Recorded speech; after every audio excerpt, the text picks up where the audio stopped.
ನಮಸ್ಕಾರ ಸ್ನೇಹಿತರೆ.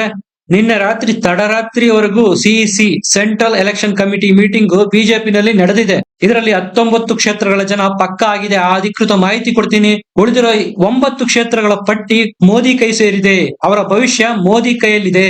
ಅವರು ಯಾರ ಹೆಸರು ಮುಂದೆ ಟಿಕ್ ಹಾಕ್ತಾರೋ ಅದೇ ಹೆಸರುಗಳು ಪ್ರಕಟಗೊಳ್ಳಲಿದೆ. ನಾನೀಗ ಯಾವ 19 ಕ್ಷೇತ್ರಗಳು ಕನ್ಫರ್ಮ್ ಆಗಿದೆ, ಅವರ ಹೆಸರು ಏನು, ಮೋದಿ ಕೈಯಲ್ಲಿರುವ 9 ಕ್ಷೇತ್ರಗಳು ಯಾವುವು, ಅಲ್ಲಿ ಯಾರು ಕನ್ಫರ್ಮ್ ಆಗಬಹುದು, ಎಲ್ಲ ಮಾಹಿತಿಯನ್ನ ಪಿನ್ ಟು ಪಿನ್ ಹೇಳ್ತೀನಿ. ನಮ್ಮ ಚಾನಲ್ ನ ಸಬ್ಸ್ಕ್ರೈಬ್ ಮಾಡಿ, ವಿಡಿಯೋನ ಲೈಕ್ ಮಾಡಿ, ಶೇರ್ ಮಾಡಿ. ಸ್ನೇಹಿತರೆ, ಈ ಬಾರಿ ಬಿಜೆಪಿ ಪಟ್ಟಿಯಲ್ಲಿ ಮಹಾನ್ ಆಶ್ಚರ್ಯಗಳೇ ತುಂಬಿದವೆ. ಅದರಲ್ಲಿ ಬದಲಾವಣೆಗಳಂತೂ ಆಗೋದು ಪಕ್ಕ. ಇಂಥವ್ರು ಗೆಲ್ತಾರೆ ಅಂತ ಗೊತ್ತಾದ್ರೆ ಮಾತ್ರ ಟಿಕೆಟ್, ಇಲ್ದೇ ಇದ್ರೆ ಅವ್ರು ಎಂತಹ ಪ್ರಭಾವಿನೇ ಆಗಿರ್ಬಹುದು, ಟಿಕೆಟ್ ನ ಮುಲಾಜಿಲ್ದೆ ನಿರಾಕರಿಸಿದ್ದಾರೆ. ಈಗ ಮೊದಲು ಟಿಕೆಟ್ ಯಾರಿಗೆ ಕನ್ಫರ್ಮ್ ಆಗಿದೆ, 100% ಯಾರಿಗೆ ಪಕ್ಕ ಆಗಿದೆ ಸಿಇಸಿ ನಲ್ಲಿ, ಅದನ್ನ ನೋಡೋಣ. ಧಾರವಾಡ ಹುಬ್ಳಿ ಕ್ಷೇತ್ರದಿಂದ ಪ್ರಹ್ಲಾದ್ ಜೋಶಿ ಅವರ ಹೆಸರು 100% ಕನ್ಫರ್ಮ್. ವಿಜಯಪುರದಿಂದ ರಮೇಶ್ ಜಿಗಜಿಣಿ ಅವರಿಗೆ ಮತ್ತೆ ಟಿಕೆಟ್ ಸಿಕ್ಕಿದೆ. ಹೈಕಮಾಂಡ್ ಅವರು ಜಿಗಜಿಣಿಗಿ ಅವರಿಗೆ ವಯಸ್ಸಾಗಿದೆ, ಟಿಕೆಟ್ ಈ ಸರಿ ಕೊಡೋದು ಬೇಡ ಅಂತಿದ್ರು. ಆದ್ರೆ ಯಡಿಯೂರಪ್ಪನವರು ಅವರಿಗೆ ಸಪೋರ್ಟ್ ಮಾಡಿ ಟಿಕೆಟ್ ಕೊಡಿಸಿದ್ದಾರೆ. ಜಿಗಜಿಣಿಗಿ ಅವರು ದಲಿತರು, ಅದರಲ್ಲೂ ಎಡ ಸಮುದಾಯಕ್ಕೆ ಸೇರಿದವರು. ದಲಿತ ಎಡ ಸಮುದಾಯ ಹಿಂದಿನಿಂದಲೂ ಸಹ ಬಿಜೆಪಿಗೆ ಬೆಂಬಲ ಕೊಡ್ತಾನೆ ಬಂದಿದ್ದಾರೆ. ಇಂಥ ಟೈಮಲ್ಲಿ ಎಡ ಸಮುದಾಯದ ಪ್ರಮುಖ ಜಿಗಜಿಣಿಗಿ ಅವರಿಗೆ ಟಿಕೆಟ್ ತಪ್ಪಿಸೋದ್ರಿಂದ ತಪ್ಪು ಸಂದೇಶ ರವಾನೆ ಮಾಡಿದಂತಾಗುತ್ತೆ. ರಿಸ್ಕ್ ತಗೊಳ್ಳೋದು ಬೇಡ ಅಂತ ಯಡಿಯೂರಪ್ಪನವರು ಹೈಕಮಾಂಡ್ ಗೆ ಕನ್ವಿನ್ಸ್ ಮಾಡಿದ್ದಾರೆ. ವಿಜಯಪುರದಲ್ಲಂತೂ ಕಾಂಗ್ರೆಸ್ ಬರಗೆಟ್ಟಿದೆ. ಅಲ್ಲಿ ಕಾಂಗ್ರೆಸ್ಗೆ ಕ್ಯಾಂಡಿಡೇಟ್ಸೇ ಇಲ್ಲ. ಏನಾದ್ರು ಬಿಜೆಪಿ ಅವರು ಜಿಗಜಿಣಿಗಿ ಅವ್ರನ್ನ ಬಿಟ್ರು ಅಂದ್ರೆ ಆರಾಮ್ಸೆ ಅವ್ರು ಎಳ್ಕೊಂಡ್ಬಿಟ್ಟು ಜಿಗಜಿಣಿಗಿ ಅವರಿಗೆ ಟಿಕೆಟ್ ಕೊಟ್ಬಿಡ್ತಾರೆ. ಚಿಕ್ಕೋಡಿಯಿಂದ ಅಣ್ಣಾ ಸಾಹೇಬ್ ಜೊಲ್ಲೆಗೆ ಟಿಕೆಟ್ ಸಿಕ್ಕಿದೆ. ರಮೇಶ್ ಕತ್ತಿ ಅವರ ಪರ ವಿಜಯೇಂದ್ರ ಮತ್ತು ಯಡಿಯೂರಪ್ಪನವರು ಬ್ಯಾಟಿಂಗ್ ಮಾಡಿದ್ರು, ಆದ್ರೆ ಅದು ಸಕ್ಸಸ್ ಆಗಿಲ್ಲ. RSS ನವರು ಮತ್ತು ಸಂಘ ಪರಿವಾರದವರು ಅಣ್ಣಾ ಸಾಹೇಬ್ ಜೊಲ್ಲೆ ಅವರ ಬೆನ್ನಿಗೆ ನಿಂತು ಟಿಕೆಟ್ ಕೊಡಿಸಿದ್ದಾರೆ. ಬಾಗಲಕೋಟೆಯಿಂದ PC ಗದ್ದಿಗೌಡರು ಕಣಕ್ಕಿಳಿತಾರೆ. ಬೆಂಗಳೂರು ದಕ್ಷಿಣದಿಂದ ಯಾವುದೇ ಡೌಟ್ ಇಲ್ಲ, ತೇಜಸ್ವಿ ಸೂರ್ಯ ಪಕ್ಕ. ಬೆಂಗಳೂರು ಸೆಂಟರ್ ನಲ್ಲಿ PC ಮೋಹನ್ಗೆ ಟಿಕೆಟ್ ಸಿಕ್ಕಿದೆ. ಇವರನ್ನು ಬದಲಾಯಿಸಬೇಕನ್ನೋ ಕೂಗುಗಳು ಕೇಳಿ ಬಂದಿತ್ತು, ಆದ್ರೆ ಅದ್ಯಾವುದು ಫಲ ಕೊಟ್ಟಿಲ್ಲ. ಕಲಬುರಗಿಯಿಂದ ಉಮೇಶ್ ಜಾಧವ್ಗೆ ಟಿಕೆಟ್. ಕಳೆದ ಬಾರಿ ಇವರು ಮಲ್ಲಿಕಾರ್ಜುನ ಖರ್ಗೆ ಅವ್ರನ್ನ ಸೋಲ್ಸಿದ್ರು. ಬಹಳ ಇಂಟ್ರೆಸ್ಟಿಂಗ್ ಅಂದ್ರೆ ಬೀದರ್ನಿಂದ ಭಗವತ್ ಖೂಬಾ ಇವರಿಗೆ ಟಿಕೆಟ್ ಸಿಗೋದೇ ಇಲ್ಲ ಅಂತ ಹೇಳಿದ್ರು. ಅಲ್ಲಿನ ಶಾಸಕರು ಬಹಿರಂಗವಾಗಿ ಇವರ ವಿರುದ್ಧ ಟಿಕೆಟ್ ಕೊಡಬೇಡಿ ಅಂತ ಹೇಳಿದ್ರು. ಪ್ರಭು ಚವ್ಹಾಣ್ ಅವರಂತೂ ಬಹಿರಂಗವಾಗಿ ಹೇಳಿದ್ರು ಇವರಿಗೆ ಟಿಕೆಟ್ ಬೇಡ ಅಂತ. ಪ್ರಭು ಚವ್ಹಾಣ್ ಅವರು ಯಡಿಯೂರಪ್ಪ ಮತ್ತು ವಿಜಯೇಂದ್ರ ಅವರಿಗೆ ಮನವಿಯನ್ನು ಸಹ ಮಾಡ್ಕೊಂಡಿದ್ರು.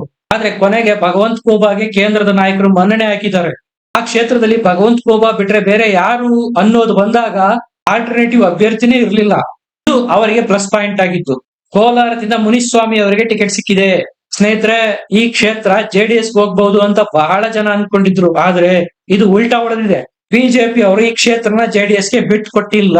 ನಾವು ಗೆದ್ದಿರೋ ಕ್ಷೇತ್ರನ ನಾವೇ ಇಟ್ಕೋತೀವಿ, JDS ಗೆ ಕೊಡೋ ಪ್ರಶ್ನೆನೇ ಇಲ್ಲ ಅಂತ ಹೈಕಮಾಂಡ್ ಅವರು ನಿರ್ಧಾರ ಮಾಡಿ ಕೋಲಾರನು ಬಿಜೆಪಿ ತೆಕ್ಕೆಗೆ ಹಾಕಿಕೊಳ್ಳುವಲ್ಲಿ ಸಫಲ ಆಗಿದ್ದಾರೆ. ಈ ಮೂಲಕ JDS ಗೆ ಮಂಡ್ಯ, ಹಾಸನ ಈ ಎರಡೇ ಕ್ಷೇತ್ರಗಳು. ಇನ್ನ ಶಿವಮೊಗ್ಗ ಕ್ಷೇತ್ರದ ಬಗ್ಗೆ ಜಾಸ್ತಿ ಡಿಸ್ಕಷನ್ ಮಾಡೋದೇ ಇಲ್ಲ. ಅಲ್ಲಿ DY ರಾಘವೇಂದ್ರ ಅವರ ಹೆಸರು ಅಂತಿಮ. ಮೈಸೂರಿನಲ್ಲಿ ಪ್ರತಾಪ್ ಸಿಂಹರ ಬದಲಿಗೆ ಮಹಾರಾಜರಾದ ಯದುವೀರ್ ಒಡೆಯರ್ ಅವರಿಗೆ ಟಿಕೆಟ್ ಕನ್ಫರ್ಮ್ ಆಗಿದೆ. ಅತಿ ಹೆಚ್ಚು ಚರ್ಚೆ ಆಗ್ತಾ ಇರೋ ಕ್ಷೇತ್ರ ಯಾವ್ದಾದ್ರು ಇದ್ರೆ ಅದು ಈಗ ಮೈಸೂರು. ನೀವು ಗಮನಿಸಬಹುದು, ಪ್ರತಾಪ್ ಸಿಂಹರವರು 2 ದಿನದ ಹಿಂದೆ ಮಾತಾಡಿದ್ದಕ್ಕೂ ಮತ್ತು ನಿನ್ನೆ ಮೀಡಿಯಾದ ಎದುರಿಗೆ ಮಾತಾಡಿದ್ದಕ್ಕೂ ಬಹಳಷ್ಟು ಡಿಫರೆನ್ಸ್ ಇದೆ. ಅಂದ್ರೆ ಹೈಕಮಾಂಡ್ ನವರು ಪ್ರತಾಪ್ ಸಿಂಹರನ್ನು ಕನ್ವಿನ್ಸ್ ಮಾಡಿದ್ದಾರೆ. ನಮ್ಮ ಮಾತನ್ನು ಕೇಳಿ ಕಣದಿಂದ ಹಿಂದಕ್ಕೆ ಸರಿರಿ, ಮಹಾರಾಜರ ಗೆಲುವಿಗೆ ಕೊಡುಗೆ ಕೊಡಿ, ನಿಮಗೆ ಮುಂದಿನ ದಿನದಲ್ಲಿ ಒಳ್ಳೇದಾಗುತ್ತೆ, ರಾಜ್ಯ ರಾಜಕಾರಣಕ್ಕೆ ನಿಮ್ಮನ್ನ ಕರೆತರ್ತೀವಿ, ನಿಮ್ದು ಇನ್ನು ಯಂಗ್ ಬ್ಲಡ್ ಅಂತೆಲ್ಲ ಹೇಳಿ ಬಿಜೆಪಿ ಅವರು ಪ್ರತಾಪ್ ಸಿಂಹರನ್ನು ಓಲೈಸಿದ್ದಾರೆ. ನೀವು ನಮ್ಮ ಚಾನೆಲ್ ನಲ್ಲಿರುವ ಹಿಂದಿನ ವಿಡಿಯೋಗಳನ್ನು ತೆಗೆದು ನೋಡಿ, ಗೊತ್ತಾಗುತ್ತೆ. ಅತಿ ಹೆಚ್ಚು ನಮಗೆ ಕಮೆಂಟ್ ಬರ್ತಾ ಇದ್ದಿದ್ದು ಪ್ರತಾಪ್ ಸಿಂಹರವರ ಪರವಾಗಿ. ವಿ ವಾಂಟ್ ಪ್ರತಾಪ್ ಸಿಂಹ, ನಮಗೆ ಪ್ರತಾಪ್ ಸಿಂಹ ಬೇಕು, ಅವರು ಮೈಸೂರಲ್ಲಿ ಕೆಲಸ ಮಾಡಿದ್ದಾರೆ, ಅವರಿಗೆ ಟಿಕೆಟ್ ಮಿಸ್ ಮಾಡೋದು ತಪ್ಪು ಅನ್ನೋ ಎಲ್ಲ ಅಭಿಪ್ರಾಯನ ಜನಸಾಮಾನ್ಯರು ವ್ಯಕ್ತಪಡಿಸ್ತಾ ಇದ್ರು. ರಾಜಕೀಯ ಅನ್ನೋದೇ ಹಿಂಗೆ, ಅದು ಹೊಲಸು. ಯಾವಾಗ ಯಾರನ್ನ ಮುನ್ನೆಲೆಗೆ ತರುತ್ತೆ, ಯಾವಾಗ ಯಾರನ್ನ ತುಳಿಯುತ್ತೆ ಒಂದು ಗೊತ್ತಾಗಲ್ಲ. ದಾವಣಗೆರೆಯಲ್ಲಿ ಸಿದ್ದೇಶ್ವರ್ ಬದಲಿಗೆ ಯಾರಿಗೆ ಕೊಡಬೇಕು ಅನ್ನೋದು ಚರ್ಚೆ ನಡೀತಾ ಇತ್ತು. ಫೈನಲ್ ಆಗಿ ಯಡಿಯೂರಪ್ಪನವರು ಸಿದ್ದೇಶ್ವರ್ಗೆ ಕೊಡಿ ಅಂತೇಳಿ ಟಿಕೆಟ್ ಕೊಡಿಸಿದ್ದಾರೆ. ಇಲ್ಲಿ ಬಿಜೆಪಿ ಅಸ್ತಿತ್ವ ಇರೋದೇ ಸಿದ್ದೇಶ್ವರ ಫ್ಯಾಮಿಲಿ ಮೇಲೆ. ಶಾಮನೂರು ಶಿವಶಂಕರಪ್ಪನವರ ಫ್ಯಾಮಿಲಿನ ಇದುವರೆಗೂ ಸಮರ್ಥವಾಗಿ ಎದುರಿಸ್ತಾ ಬಂದಿರೋರು ಸಿದ್ದೇಶ್ವರ್ ಅವರು. ಈಗ ಅವರಿಗೇನಾದ್ರೂ ಟಿಕೆಟ್ ಮಿಸ್ ಮಾಡಿದ್ರೆ ಮತ್ತೊಮ್ಮೆ ಅಂತ ನಾಯಕರನ್ನ ಹುಡುಕೋದು ಕಷ್ಟ ಆಗಬಹುದು. ಈಗ ಎಲೆಕ್ಷನ್ ಹೊತ್ತಲ್ಲಿ ಅಂತ ರಿಸ್ಕ್ ತಗೊಳ್ಳೋದು ಬೇಡ ಅಂತೇಳಿ ಯಡಿಯೂರಪ್ಪನವರು ಹೈಕಮಾಂಡ್ಗೆ ಮನವರಿಕೆ ಮಾಡಿಕೊಟ್ಟಿದ್ದಾರೆ. ಕೊನೆ ಕ್ಷಣದಲ್ಲಿ ಏನಾದ್ರೂ ಬದಲಾವಣೆ ಆದರೆ GM ಸಿದ್ದೇಶ್ವರ ಅವರ ಸಹೋದರ ಲಿಂಗರಾಜು ಅವರಿಗೆ ಟಿಕೆಟ್ ಸಿಗುತ್ತೆ. ಒಟ್ಟಾರೆಯಾಗಿ ಈ ಟಿಕೆಟ್ ಅವ್ರ ಫ್ಯಾಮಿಲಿ ಬಿಟ್ಟು ಹೊರಗೆ ಹೋಗೋಕೆ ಸಾಧ್ಯನೇ ಇಲ್ಲ. ಕೊಪ್ಪಳಕ್ಕೆ ಸಂಗಣ್ಣ ಕರಡಿ ಅವರು ಫೈನಲ್ ಆಗಿದೆ.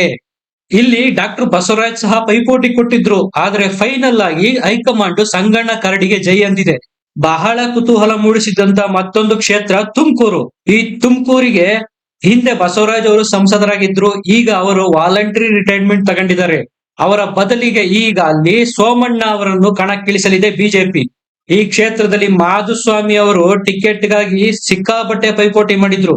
ಯಡಿಯೂರಪ್ಪರವರಿಂದ ಲಾಬಿ ಸಹ ಮಾಡಿಸಿದ್ರು, ಆದ್ರೆ ಅದ್ಯಾವುದು ಕೈ ಹಿಡಿದಿಲ್ಲ. ಸೋಮಣ್ಣ ಟಿಕೆಟ್ ಪಡೆಯುವಲ್ಲಿ ಯಶಸ್ವಿಯಾಗಿದ್ದಾರೆ. ಬಸವರಾಜು ಅವರು ಸ್ಪಷ್ಟವಾಗಿ ಹೇಳಿದ್ರು, ನನಗೆ ವಯಸ್ಸಾಗಿದೆ, ಈಗ ಮೊದಲಿನಷ್ಟು ಆಸಕ್ತಿ ಸಹ ನನಗೆ ರಾಜಕೀಯದಲ್ಲಿ ಇಲ್ಲ, ನನಗೆ ಟಿಕೆಟ್ ಬೇಡ ಅಂತ ಹೈಕಮಾಂಡ್ಗೆ ತಿಳಿಸಿದ್ರು. ಹಂಗಾಗಿ ಈ ಕ್ಷೇತ್ರದಲ್ಲಿ ಬದಲಾವಣೆ ಅನಿವಾರ್ಯ ಆಗಿತ್ತು. ಸೋಮಣ್ಣ ಬಂದಿದ್ದಾರೆ. ಬಸವರಾಜು ಅವರು ತಮ್ಮ ಉತ್ತರಾಧಿಕಾರಿ ವಿ ಸೋಮಣ್ಣ ಅವರಿಗೆ ಟಿಕೆಟ್ ಕೊಡಬೇಕು ಅಂತ ಹೈಕಮಾಂಡ್ಗೆ ಬೇಡಿಕೆ ಇಟ್ಟಿದ್ರು. ಅದೇ ಈಗ ಫಲಿಸಿದೆ. ವಿ ಸೋಮಣ್ಣ ಅವರಿಗೆ ಟಿಕೆಟ್ ಕೊಡೋಕೆ ಯಡಿಯೂರಪ್ಪನವರಿಗೆ ಮತ್ತು ವಿಜಯೇಂದ್ರ ಅವರಿಗೆ ಸುತಾರಾಮ್ ಇಷ್ಟ ಇರಲಿಲ್ಲ. ಈ ಕಡೆ ಮಾಧುಸ್ವಾಮಿ ಅವರಿಗೆ ಪ್ರಬಲವಾಗಿ ಸಪೋರ್ಟ್ ಮಾಡೋಣ ಅಂದ್ರೆ ಅಲ್ಲಿಯ ಸ್ಥಳೀಯ ನಾಯಕರೇ ಅವರಿಗೆ ವಿರೋಧ ಮಾಡ್ತಾ ಇದ್ರು. ಮಂಗಳೂರು ಬಹಳ ಇಂಟ್ರೆಸ್ಟಿಂಗ್ ಸ್ನೇಹಿತರೆ. ಇಲ್ಲಿ ಹಾಲಿ ಸಂಸದರು ನಳಿನ್ ಕುಮಾರ್ ಕಟೀಲ್ ಇದ್ದಾರೆ. ಅವ್ರಿಗೆ ಈ ಬಾರಿ ಟಿಕೆಟ್ ಇಲ್ಲ. ಟಿಕೆಟ್ ಯಾರಿಗೆ ಸಿಕ್ಕಿದೆ ಅಂದ್ರೆ ಕ್ಯಾಪ್ಟನ್ ಬ್ರಿಜೇಶ್ ಚೌಟಾ. ಇವರು ಸೈನ್ಯದಲ್ಲಿ ಕೆಲಸ ಮಾಡಿರೋರು. ಸುಮಾರು 3-4 ವರ್ಷದಿಂದ ಆ ಕ್ಷೇತ್ರದಲ್ಲಿ ಜನರ ಜೊತೆ ಬೆರ್ತಿದ್ದಾರೆ. ನನಗೆ ಟಿಕೆಟ್ ಅಂತೇಳಿ ಕೆಲಸನೂ ಶುರು ಮಾಡಿದ್ರು. ಕರಾವಳಿಯ ಬೆಲ್ಟ್ ನ ಮತ್ತೊಂದು ಕ್ಷೇತ್ರ ಉಡುಪಿ ಚಿಕ್ಕಮಗಳೂರು. ಈ ಕ್ಷೇತ್ರದಲ್ಲಿ ಗೋ ಬ್ಯಾಕ್ ಶೋಭಾ ಅಭಿಯಾನಗಳು ನಡೆದವು. ಇದನ್ನ ಜೀವರಾಜು ಮತ್ತು CT ರವಿ ಅವರು ಮಾಡಿಸ್ತಾ ಇದ್ದಾರೆ ಅನ್ನೋ ಆರೋಪ ಮಾಡಿದ್ರು ಶೋಭಾ ಕರಂದ್ಲಾಜೆ. ಅವರಿಗೆ ಸಪೋರ್ಟ್ ಆಗಿ ನಿಂತವ್ರು ಯಾರಪ್ಪ ಅಂದ್ರೆ ಯಡಿಯೂರಪ್ಪನವರು. ಇಲ್ಲಿ ಶೋಭಾ ಕರಂದ್ಲಾಜೆ ಅವರಿಗೆ ಫೈನಲ್ ಮಾಡಿದ್ದಾರೆ. ಕೊನೆ ಕ್ಷಣದ ಬದಲಾವಣೆ ಏನಾದ್ರು ಆಯ್ತು ಅಂದ್ರೆ ಶೋಭಾ ಕರಂದ್ಲಾಜೆ ಅವ್ರನ್ನ ಬೆಂಗಳೂರು ಉತ್ತರಕ್ಕೆ ಶಿಫ್ಟ್ ಮಾಡೋ ಎಲ್ಲ ಸಾಧ್ಯತೆಗಳು ಇದಾವೆ. ಹಾಗಾದ್ರೆ ಚಿಕ್ಕಮಗಳೂರು ಕ್ಷೇತ್ರಕ್ಕೆ ಯಾರು ಅಂದಾಗ ಅಚ್ಚರಿಯ ಅಭ್ಯರ್ಥಿ ಸ್ನೇಹಿತರೆ ಕೋಟಾ ಶ್ರೀನಿವಾಸ ಪೂಜಾರಿ. ಹಾಗಾದ್ರೆ CT ರವಿಗೆ ಟಿಕೆಟ್ ಇಲ್ಲಿಂದ ಮಿಸ್. ಶೋಭಾ ಕರಂದ್ಲಾಜೆ ಅವರು ಏನಾದ್ರು ಬೆಂಗಳೂರು ಉತ್ತರಕ್ಕೆ ಬಂದ್ರೆ ಸದಾನಂದ ಗೌಡರಿಗೆ ಈ ಸರಿ ಟಿಕೆಟ್ ಇಲ್ಲ. ಪಾಪ CT ರವಿ ಅವರಿಗೆ ಬೆಂಗಳೂರು ಉತ್ತರನಾದ್ರೂ ಸಿಗುತ್ತೆ ಅಂತ ಕಾಯ್ಕೊಂಡಿದ್ರು, ಅದು ಸಹ ಈಗ ಮಿಸ್ ಆಗಿದೆ. ಬೆಂಗಳೂರು ಗ್ರಾಮಾಂತರಕ್ಕೆ CN ಮಂಜುನಾಥ್ ಇವರ ಹೆಸರು ಫೈನಲ್ ಆಗೋಗ್ಬಿಟ್ಟಿದೆ. ಯಡಿಯೂರಪ್ಪನವರೇ ಸ್ಪಷ್ಟಪಡಿಸಿದ್ದಾರೆ, ಹೌದು CN ಮಂಜುನಾಥ್ ಅವರು ನಮ್ಮ ಕನ್ಸಿಡರೇಷನ್ ಅಲ್ಲಿ ಇದ್ದಾರೆ. ಇವರು ಬೆಂಗಳೂರು ಉತ್ತರಕ್ಕಾಗಿ ಬೇಡಿಕೆ ಇಟ್ಟಿದ್ರು CN ಮಂಜುನಾಥ್ ಅವರು, ಆದ್ರೆ ಬಿಜೆಪಿ ಹೈಕಮಾಂಡ್ ಅದನ್ನ ನಿರಾಕರಿಸಿದೆ. ಬೆಂಗಳೂರು ಗ್ರಾಮಾಂತರಕ್ಕೆ ಬನ್ನಿ, ನಿಮ್ಮನ್ನು ಗೆಲ್ಲಿಸಿಕೊಂಡು ಬರೋ ಜವಾಬ್ದಾರಿ ನಮ್ದು ಅಂತ ಭರವಸೆ ಕೊಟ್ಟು CN ಮಂಜುನಾಥ್ ಅವರನ್ನು ಒಪ್ಪಿಸಲಾಗಿದೆ. ಈ ಬಾರಿ ಬೆಂಗಳೂರು ಗ್ರಾಮಾಂತರ ಕ್ಷೇತ್ರ ರೋಚಕ ತಿರುವುಗಳನ್ನು ಪಡೆಯೋದ್ರಲ್ಲಿ ಯಾವುದೇ ಅನುಮಾನ ಉಳಿದಿಲ್ಲ. ಇಲ್ಲಿ ಸ್ಪರ್ಧೆ ಮಾಡ್ತಾ ಇರೋದು ಒಬ್ರು ವೈದ್ಯಕೀಯ ದಿಗ್ಗಜರು, ಇನ್ನೊಬ್ರು ರಾಜಕೀಯ ಪರಿಣತ. ಬಂಡೆ, ಕನಕಪುರ ಬಂಡೆ ಅಂತಾನೆ ಖ್ಯಾತಿ ಪಡೆದಿರುವ DK ಶಿವಕುಮಾರ್ ಅವರ ಸಹೋದರ DK ಸುರೇಶ್. ಹಾಗಾಗಿ ಜಿದ್ದಾಜಿದ್ದಿಗೆ ಯಾವುದೇ ಕಡಿಮೆ ಇಲ್ಲ. ಇಲ್ಲಿ ಬಳ್ಳಾರಿಯಲ್ಲಿ ಹಾಲಿ ಶಾಸಕರು ದೇವೇಂದ್ರಪ್ಪ ಇದ್ರು, ಅವರ ಬದಲಾಗಿ ಈಗ ಶ್ರೀರಾಮುಲುಗೆ ಟಿಕೆಟ್ ಕನ್ಫರ್ಮ್. ಈ ಕ್ಷೇತ್ರದಲ್ಲಿ ಜನಾರ್ದನ್ ರೆಡ್ಡಿ ಒಳೆಯಟು ಕೊಡೋದ್ರಲ್ಲಿ ಅನುಮಾನನೇ ಇಲ್ಲ. ಅವ್ರಿಗೆ ಆಲ್ರೆಡಿ ಹೇಳ್ಬಿಟ್ಟಿದ್ದಾರೆ, ಶ್ರೀರಾಮುಲು ಅವ್ರು ಏನಾದ್ರು ಈ ಕ್ಷೇತ್ರದಲ್ಲಿ ಸ್ಪರ್ಧೆ ಮಾಡಿದ್ರೆ ನನ್ನ ಬೆಂಬಲ ಇಲ್ಲ ಅಂತ. ಹಾಸನ ಕ್ಷೇತ್ರ JDS ತೆಕ್ಕೆಗೆ, ಮಂಡ್ಯ ಕ್ಷೇತ್ರ JDS ತೆಕ್ಕೆಗೆ. ಸ್ನೇಹಿತರೆ, ಈಗ ನಾನು ಹೇಳಲಿರುವ ಉಳಿದ 7 ಕ್ಷೇತ್ರಗಳ ಅಭ್ಯರ್ಥಿಗಳ ಭವಿಷ್ಯ ನರೇಂದ್ರ ಮೋದಿ ಅವರ ಕೈಯಲ್ಲಿದೆ. ಇಲ್ಲಿ ಯಾವುದೇ ಡಿಸಿಷನ್ ಇದುವರೆಗೂ ಆಗಿಲ್ಲ. ಅದರಲ್ಲಿ ಮೊದಲನೇದು ಉತ್ತರ ಕನ್ನಡ.